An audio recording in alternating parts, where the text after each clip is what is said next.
Para mí el recorrido para hacer patria fue una colección de sistemáticas sorpresas, lo cual más grande. Básicamente porque el origen que tenía como mexicano mal informado, cosa que somos todos según recuerdo, no me daba material sólido para repensar la época de la Reforma, para pensarla ni siquiera.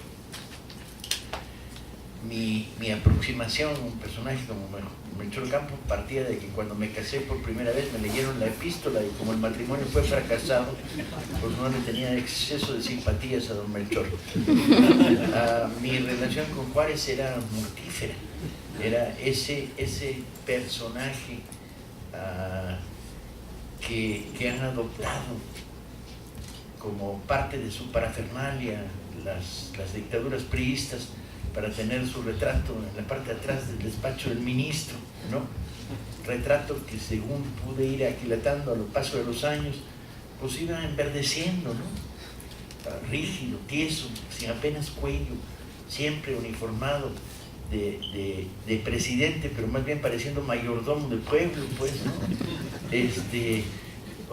Y recogido a lo largo de esa tortura que ha sido para los mexicanos la ceremonia cívica, que es que te ponían en el patio de la escuela al sol, se recitaban 5 poemas pinchísimos y te insolabas y luego cantabas Se levanta en el mástil mi bandera.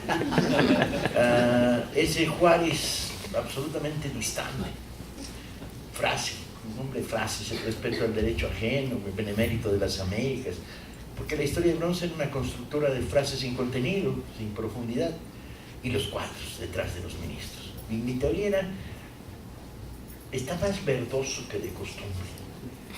Y una compañera restauradora me dijo: Paco, no empieces con vicios literarios, se llama degradación de la pigmentación.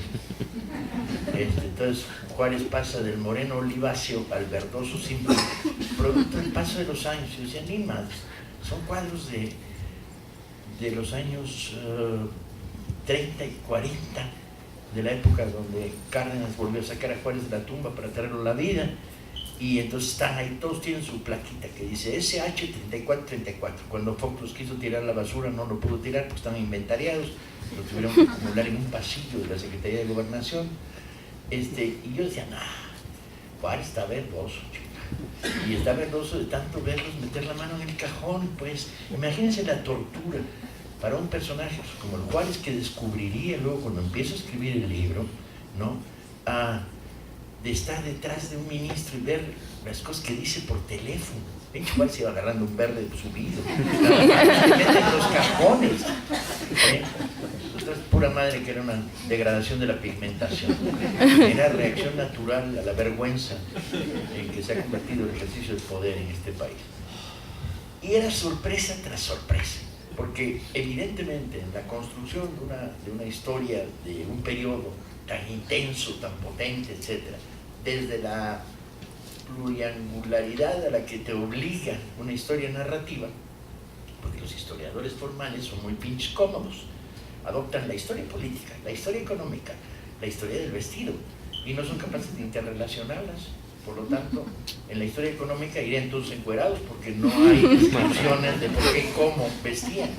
En la historia social se ignorará la historia política. O sea, la historia de espectro amplio, por llamarla de alguna manera, te obligaba a trabajar en un espectro amplísimo, con la carencia que había señalado César Federico, el problema de que las fuentes no llegan hasta abajo. Pueblo llano habla poco. Si no fuera por algunos maravillosos poetas que registraban muy abajo, algunos cronistas de primera mano, era muy difícil captar pueblo llano, ¿no? Ir a los ríos profundos que recorrían esta sociedad. Básicamente la información sobre esto, que fueron años y años y años de guerra, los registros militares están en los partes de los coroneles y los generales, y muy de vez en cuando logras acceder a un segundo nivel, que son las cartas de los capitanes. Lo que no encuentras es la versión de los sargentos y los soldados analfabetas, y no la encuentras por ningún lado, ¿sí? No hay registros, y te apoyas a veces en la literatura, que es una de las fuentes interesantes para registrar una época, pero la literatura se queda en los capitanes cuando tienen suerte. Entonces Salado Álvarez, Paino menos, que era chaquetero y estaba del otro lado, pero Mateos fundamentalmente, Altamirano también, tienen un registro más de abajo. Y entonces tienes que hacer un verdadero ejercicio de excavación de fuentes que te permita una reconstrucción del esquema, de lo que pasó, qué pasó, ¿sí? Y el qué pasó implica muchas cosas, una visión en conjunto en la que inciden fenómenos económicos. O sea, desconocer que estos 14 años se dan en México donde la pobreza del aparato del Estado es total, a grados verdaderamente incomprensibles, de decir, ¿cómo siguió funcionando esto? Te lleva a una noción de magia, y la magia, yo que soy ateo, y que tengo mucho respeto por la religión de los demás, pero ninguno por la propia, ni siquiera le rezo al Dios de los ateos, y eso que no te pide que le creas en él, ni nada, o al gigante verde, mantienes una actitud muy de sospecha científica frente a la magia. Entonces, ¿cómo demonios ganar? ¿Cómo demonios Prieto se levanta, llega a la oficina de correos y dice, no hay empleados porque no hay para pagarles el sueldo, no hay cómo franquear las cartas, no hay dinero para pagar las diligencias, de tal manera que el día de hoy la Ciudad de México no produce correo? O de repente Juárez llega a Chihuahua, lo invitan a bailar las damas progresistas y Prieto en su nombre, dice el presidente declina, y le dicen, ¿y por qué declina el presidente? Sabemos que es buen bailarín, y pues porque, bueno, es que declina. Y ahí finalmente las damas progresistas le sacan a Prieto, y traen unos hoyos de este tamaño en los zapatos.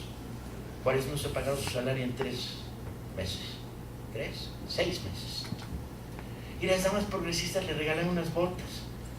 Pero tienes un presidente que no ha cobrado salario 6 meses, pero no solo. Cuando le llegan 5,000 pesos que manda Escobedo, que les chingó a los franceses en una operación relámpago, él se los redestina al ejército de la División del Norte y no lo cobra el salario. Y no solo, baila con las botas que le regalan las damas progresistas de Chihuahua. Y entonces el Juárez de bronce, al que estás acostumbrado y que tanto me repugna y estoy harto, revisé, por ejemplo, el gran trabajo que hace,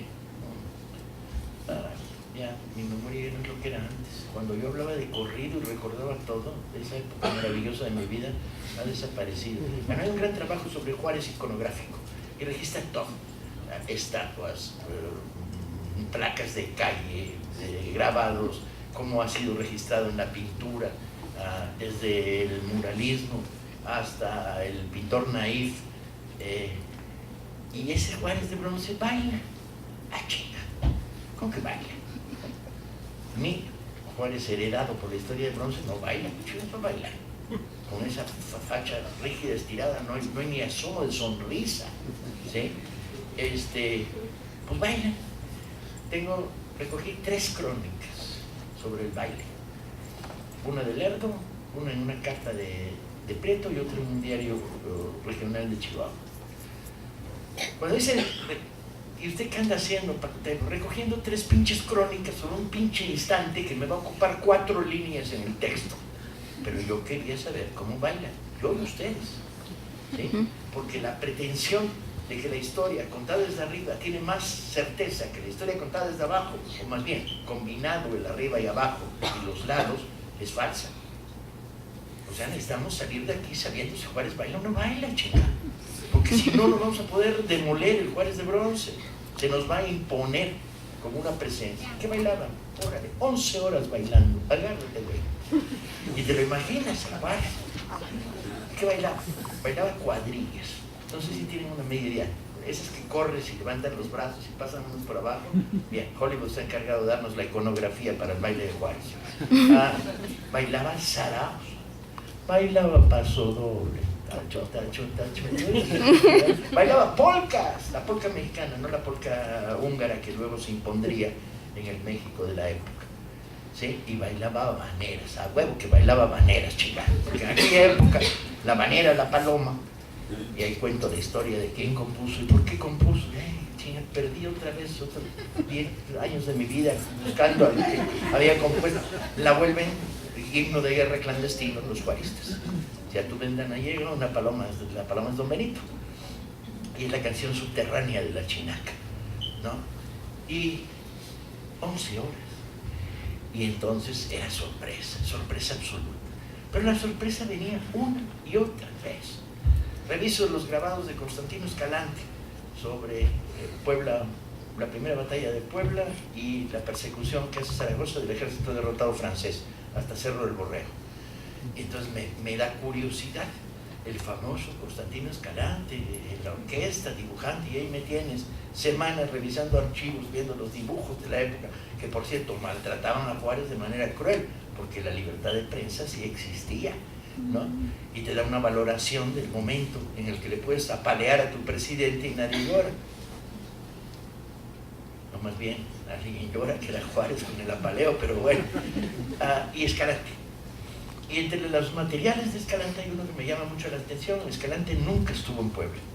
Sin embargo, grabó hablando con algunos de los combatientes de la batalla del 5 de mayo, básicamente con Casarín, que era su pariente. Casarín chingón, por cierto, y ahí descubro a Casarín, y entonces ya me voy por la ruta de fuga a contar la historia de Casarín, que muere en un duelo a los pendejos, pinches liberales, andando en duelos por el honor. Y bueno, pero eso será motivo de otro de los 70 capítulos de esta primera parte, uno Casarín. Y Escalante. Y Escalante retrata un momento de la batalla de Puebla 1 muy sorprendente, muy de historia de bronce, chica, que es un soldado mexicano, sí, que luego lo usaríamos en la portada. En el momento que los suavos llegan en la tercera confrontación, porque uno tiene que hacer historia militar, es una historia donde hay guerras y conflictos, y entonces tienes que hacer historia militar. Y la historia militar te lleva a los fusiles franceses Minuet aceptaban los 700 metros, los pinches Baker que usaban los mexicanos a 150. Ergo, en toda batalla franco-mexicana, estos culeros disparaban durante 500 metros y tú no les podías responder porque no te daba la bala. Y entonces dimensiones. Y dices, a ver, la historia desde arriba. Pues viste muy bien, pero si no eres capaz de correlacionar este dato de historia militar, no vas a entender, ¿sí?, la confrontación entre el llamado mejor ejército del mundo y el otro. Pero bueno, esa es la nota de pie de página Volvamos sobre Constantino Escalante y el mexicano. En el cerro de Loreto, Guadalupe, no sé, pero las fortalezas de derecha e izquierda es Guadalupe. Viéndonos de frente. Eso. Un poquito más abajo, eso. En las barricadas de Loreto hay un momento en el que Escalante narra, ¿no?, cómo un soldado mexicano agarra una bala de cañón y a mano se la avienta un suave, el método boliche, artillería manual. Y ahí yo digo, ay, no mames. Digo, el que te la contó, digo, no mames, pongo que artillería a mano, ¿no? Bueno, y luego no puedo dormir, porque no se puede dormir cuando estás haciendo historia narrativa. Y sí es cierto. Y voy a las crónicas, las más directas que encuentro, las 72 versiones de la batalla del 5 de mayo, y encuentro el nombre del artillero Jarocho. ¿Por qué no tenía fusil? No tenía fusil porque la carencia de armas en el ejército de Zaragoza el 5 de mayo provocó que le quitaran los fusiles a los artilleros para dárselos a los batallones de Puebla, que estaban desarmados de arma de fuego y traían solo machete, y ni siquiera así lo logró, porque la mayoría de los batallones de Puebla solo tienen machete para defenderse, ¿no? Entonces, ¿qué tenía el artillero? Pues su cañón. Y cuando vienen de arriba hacia abajo, los cañones no disparan, no funcionan, ¿no? Y entonces encuentro el nombre del cuate, Jarocho, para más datos, el artillero Jarocho. Y encuentro 3 versiones de esto que se está contando. O sea que, por lo menos, a no ser que se hayan puesto de acuerdo, y desconfío de tal acto de malignidad o de repetición, no son fuentes concomitantes, como sucede muchas veces cuando estás trabajando, que te encuentras, por ejemplo, que Mateo sigue pegadito las crónicas de Casarín, y entonces hay reiteraciones de aciertos y de errores, porque están muy pegados, se platicaban, se leían, ¿sí? Y entre lo leído y lo vivido no hay distancia en determinado momento. Y entonces dices, órale, güey, sí es cierto, se chingó al suave con artillería de mano, ¿no? Y entonces entras a debates chicos y debates grandes, pero por lo menos ya pude confirmar que el suave existió. Sorpresa de nuevo. Y sorpresa de nuevo cuando decides Juárez y los borreguitos. Me voy a meter en ese desmadre. La historia de Bronce traza el contrapunto entre el indio pastorcito, que triunfará porque es licenciado, como bien dijo Pedro, la licenciadocracia postalemanista, lo que establece es la categoría de licenciado, para sustituirla por la categoría de general retirado, hijo de la revolución, ¿no? El alemanismo construye esta fantasmagoría de la licenciadocracia. Entonces Juárez licenciado. Entonces la virtud, pues era pastorcito, y entonces de veras existieron los pinches borreguitos. Y ahí me tienes rastreando las 72 biografías de Juárez, incluida la de Pedro, para ver si eran borreguitos, si eran chivitos, cómo se llamaba su amigo, si Juárez tuvo que fugar, para construir el carácter del personaje y para revisar críticamente la historia de Bronce y despojarla, ¿sí? Y vas a encontrar una y otra vez, y tiene razón César Federico cuando dice que no le tengo miedo a los adjetivos. Le faltó ponerle caña y decir, ¡ay, qué alegría que no le tiene miedo a los adjetivos! Porque ¿cómo vas a hacer historia de una época como esta sin llamar a las cosas por su nombre? Cuando Valle le dice a Bravo, alférez de origen andaluz, me han dicho que usted corrió en el último enfrentamiento de la caballería, y Bravo le dice, se equivoca usted y esta afrenta puede llevarnos a darnos de tiros, y Valle le responde, y esto está narrado 2 o 3 veces por diferentes fuentes, sobre todo por Ocampo, que es el que descubre esta historia, y le dice, pues vamos probando, porque no nos vamos a matar entre usted y yo, hay que matar un chingo de conservadores, ese es nuestro trabajo, ¿no? Y el reto es a ver quién cuelga un trapo rojo en la Catedral de Guadalajara en el techo. Pinche par de locos, par de locos. Reconstruye con los mapas militares de la época de la batalla de Guadalajara, que todos los historiadores han ignorado olímpicamente, porque no es para ellos central en la guerra de reforma. Y descubres las brincadas de azoteas, ¿sí? Las plomizas que se llevaron Bravo y Valle. Valle tenía 7 disparos en su guerrera, agujeros. Yo no sé cómo le hacía, porque flotaba en el aire y los tiros pasaban por aquí, por acá y por acá, y apenas tenía heridas de rozón o polvorazo, como se llamaba entonces, que te quemaba un pedazo del cuerpo sin provocar herida profunda. Bueno, pues el cabrón del Bravo le gana la carrera, y en el momento en que llega al techo de la Catedral de Guadalajara, no tiene el trapo rojo para colgarle. Y entonces, ¿qué hace? Pues se quita la camisa, las camisas rojas de los liberales rojos o puros, que tienen un doble sentido. Por un lado el color del radicalismo político de esa generación, pero por el otro lado, en caso de los militares, con camisa roja no se ve la sangre. Pues claro, no, con camisa roja se nota menos cuando sangras. Se quita la camisa y la cuelga. Y tú te imaginas a Bravo encuerado. ¿Hay descripciones de Bravo? Sí las hay. Le dedico un capítulo pequeñito porque no hay muchas descripciones, lamentablemente. No hizo memoria. Ocampo, sin embargo, lo controla porque por otra historia. Vas persiguiendo, y persiguiendo un Armanzón no inocente, sino en que las pequeñas anécdotas construyen el andamiaje para ver el telón de fondo, la arquitectura del fondo, para ver. Antonio Bravo, un hombrecillo delgado de cuerpo, enjuto, moreno de rostro, bigote de cola de ratón, nariz delgada y puntiaguda, melena que rebasaba la nuca y cuello larguirucho. No da para mucho, ¿no? El general más guapo de la Reforma, cuando lo mandaban a ver internados y conventos de monjas de clausura, las monjas quedaron arrobadas. Término de la época que me atrae profundamente, el arrobamiento, ¿no? Que es como quedas después de haber cargado 4 o 5 arrobas, ¿no? La boca semiabierta, etc. Bueno, ahora es otra historia, es chingón la historia de las monjas y los conventos de clausura. Los conventos de clausura en uno de los horrores de México mucho. Si hijo de la oligarquía tenías una hija ilegal, la metías a los días de haber nacido en un convento de clausura y estaba condenada a ser monja toda su vida sin salir del convento.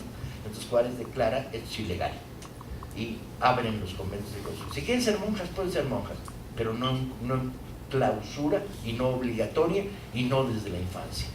¿Sí? Y entonces vaya y le toca la tarea ingrata de ir a abrir y decirle a las monjas, oigan, ya pueden salir.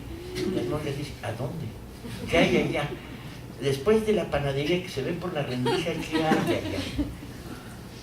Y tienes que verlo con ojos de escritor, porque los ojos del historiador no sirven para ver estas cosas. Tienes que aportar la narrativa, no en términos de hacer ficción, sino en términos de reconstruir imaginativamente los marcos en los que se producen los elementos. Y el México pobre de toda pobreza, continuamente, miserablemente pobre, ¿sí? Y los agiotistas, a estudiar los mecanismos bancarios de la época apenas existentes, la banca formal no existe. Están banqueros que se llaman banqueros, pero que son prestadores y negociantes, sobre todo grandes negociantes. Y llegas a un personaje como Yeke. Porque si los buenos son buenos, los malos son culerísimos.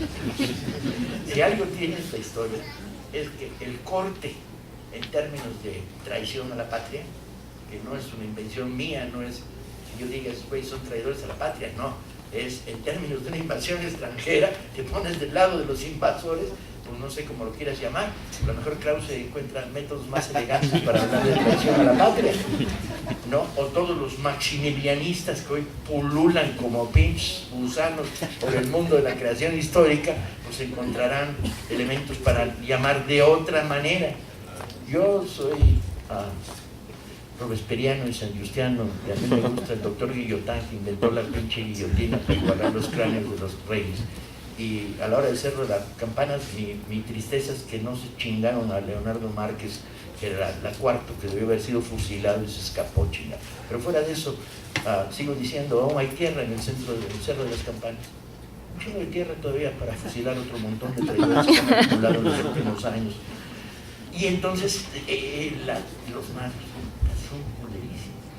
Los tipos que llegan a proponerle a Maximiliano la corona de México son una colección de rastreros, mandilones, vividores del cuento, culeros, miserables, traidores, chaqueteros, negociantes de baratijas, besamanos del Papa,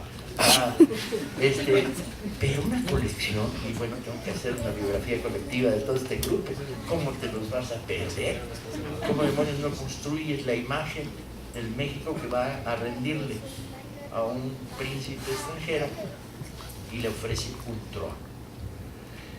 Y los detalles, la minucia, la visión de conjunto, pero vas a dejar fuera el que Maximiliano, cuando vino a México, trajo 2 loros brasileños en el barco que venía de Miramar, en la fragata, con lo cual te dirá lo pendejo que era, porque chingos te traes 2 loros de Brasil habiendo en Veracruz 100,000, ¿no? y que hablaban español los loros de Veracruz, con portugués, chinga. Pero bueno, de todas maneras, el articulado que se va construyendo va produciendo sorpresa tras sorpresa, tras sorpresa, tras sorpresa. Y sí, hay una apología, no tengo bronca, ningún problema. Esa generación liberal me resulta profundamente atractiva y simpática. Creo identidad con ella. Y no creo en la objetividad histórica, no creo en la distancia histórica, creo que la historia es una productora natural de empatía. A no ser que alguien quiera contestar la pregunta clave de otra manera, cuando yo me pregunto la historia de, o sea, la historia de México, o sea, ¿no? Sí, o sea, de nosotros, de los mexicanos, o sea, nuestra historia. o alguien le dio permiso a las academias para apropiarse de ella, alguien le dio permiso al PRI para hacer el desastre que ha hecho durante todos estos años, alguien le dio permiso a las ceremonias cívicas, ¿sí?, para apropiarse de la historia y convertirse en las insoladas de los jueves en la tarde. No, la historia es nuestra historia. Por lo tanto, hay una construcción de imagen del pasado, fenómeno de divulgación y transmisión, y construcción de un imaginario, construcción de información para que creas identidad o desidentidad. Al fin y al cabo, la identidad no solo es un problema de positivos, también es un problema de negativos, ¿no? Y por lo tanto se vuelve muy divertido. De repente me encontré que estaba escribiendo la gran novela de aventuras del siglo XIX, y que sin dejar de ser historia lo más rigurosamente posible investigada, lo más sólidamente trabajada dentro de mis límites profesionales, era la gran novela de aventuras, la gran novela de aventuras. Y me encontré escribiendo Patria con que me preguntaba una y otra vez, ¿por qué nunca nadie me lo había contado? Bien, pues, ¿por qué me habían bloqueado este acceso a un momento clave que sin duda constituye la verdadera independencia de México? La independencia de México no se produce en el 21, se produce en el lapso de estos 14 años, porque hay una construcción de independencia antiimperial nacional con una idea de país, ¿sí?, y un proyecto de unidad que se va estableciendo sobre la base de la defensa colectiva, y sigues encontrando historias y anécdotas. Total, al final salió una cosa de este tamaño. Y entonces hubo que tomar una decisión drástica, que es ¿cómo lo publicamos? ¿Con un tocho más grande que el Che o que Pancho Villa con su publicar? Y surgió la brillante idea de publicarlo en 3 volúmenes, de tal manera que el 1, el 2 y el 3 van a salir con 40 días de distancia. No, con 60 días de distancia, 2 meses.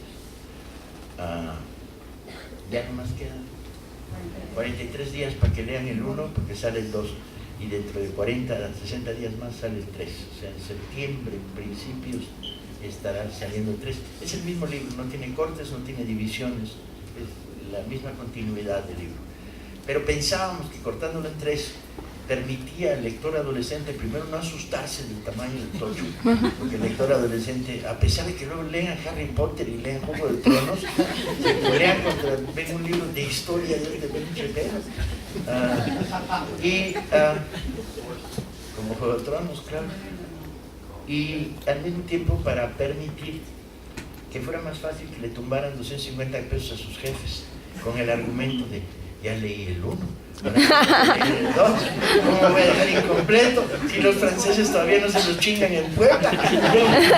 ¿Qué va a pasar en Puebla? ¿Ganará o no ganará Zaragoza con el vapuleado ejército de Oriente? Hace mucho que no gozaba escribir un libro tanto, 20 y tantos años de investigación, de acumulación de material,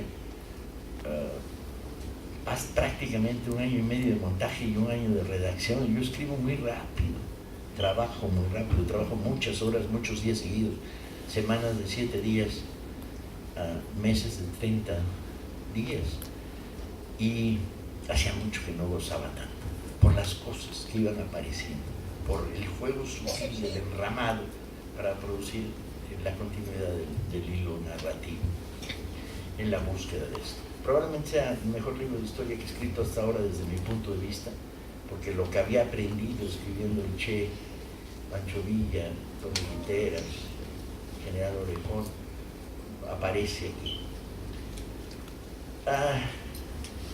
¿Con qué nos quedamos, al fin y al cabo? ¿Con qué me quedo yo? Me quedo con el burlón Melchor Ocampo y su fascinante historia personal. Me quedo con el Juárez bailarín, me quedo con el Escobedo, que cruza 2 veces la guerra de secesión para encontrar a Juárez después de la derrota de su retirada de Oaxaca. Me quedo con González Ortega y la defensa de Puebla, la segunda batalla de Puebla, que es memorable como historia. Me quedo con la historia de la Chinaca, me quedo con Santos Egollano, el general de las derrotas en esta zona, que para ser derrotado 30 y tantas veces tuvo que reconstruir su ejército 30 y tantas veces. No te pueden derrotar tantas veces si no reconstruyes tu ejército, ¿sí? Cada derrota implicaba repliegue, reorganización, vuelta a empezar, vuelta a chocar, perder y volver a empezar. General que además tenía la enorme virtud de que en las noches, víctima de la humildad de todos los cuadros del liberalismo, les cosía los uniformes raídos a sus oficiales. Venga acá, Montesinos, tiene usted una lanzada del lado izquierdo que le pegaron, tráigase el acoso, le pongo los botones en su camisa, Alférez Martín, general que en las noches cosía los uniformes de sus oficiales, en este gesto muy común al conjunto del liberalismo de una humildad. Me quedo con que Juárez nunca tuvo escolta cuando fue gobernador de Oaxaca y cruzaba la calle caminando. Cuando fue presidente siguió sin escolta. Y lo comparo con cualquier gobernador de medio pelo de este país, sus 72 guaruras, sus 27 cargaportafolios, sus 14 lamehuevos.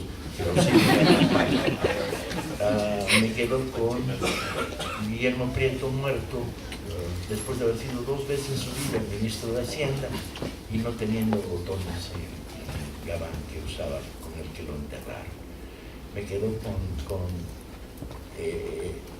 la probidad, la rectitud, la voluntad de sacrificio, la mentalidad patriótica de una generación liberal francamente entrañable. Mis sueños están poblados por imágenes mortales del Fondo Monetario Internacional que quiere que me aumente el gas. Y entonces aparecen los lanceros de la libertad jarochos y le parten la madre al enviado del Fondo Monetario Internacional, lanzazos y lo dejan hecho pomada. Se lo recomiendo como antídoto para sus peores sueños, a los lanceros jarochos de la libertad. Muchas gracias.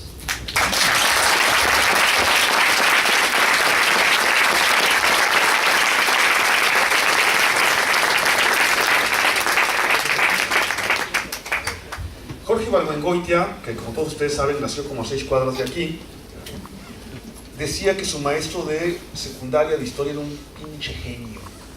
Sí, era un genio. Hizo la construcción intelectual más potente posible. Convirtió la historia del siglo XIX mexicano, llena de hazañas, traiciones, sangre, aventuras, y todo esto que nos acaba de decir Paco, en la cosa más aburrida y soporífera del mundo. Hay que ser genial para hacer eso, ¿sí? No era el profe de historia de Ibargüengoitia, eran los planes de estudio de la SEP. Si algo no les va a pasar leyendo Patria, es eso. Tenemos 20 minutos, porque la gira es complicada. Tenemos 20 minutos para alguna pregunta rápida de algunos de ustedes. Tienen la palabra. Échense la capela. Sí, échense la capela. Yo quería preguntarle que qué opinaba justamente del Tratado de MacLean Ocampo. El problema del Tratado de MacLean es que si se simplifica, es simplemente la voluntad, quién sabe por qué, del gobierno juarista recluido en Veracruz, cercado por los conservadores en Veracruz durante la Guerra de Reforma, de cederle gratuitamente un paso en el istmo de Tehuantepec al gobierno norteamericano con garantías de paso, y otro en el norte que conectara la Baja California con el río Bravo. Analizado en más detalle, el MacLean Ocampo es bastante más complicado de lo que parece. Es un tratado que plantea la doble intervención en caso de invasión extranjera. O sea, México tendría que colaborar con los gringos si los invaden los europeos, y los gringos tendrían que colaborar con México si los invaden los europeos. Está en los prólogos de las conversaciones MacLean Ocampo, lo cual era veneno puro para lo que se produciría poquito después, que es la triple invasión anglo-franco-española en el intento de cobrar la deuda.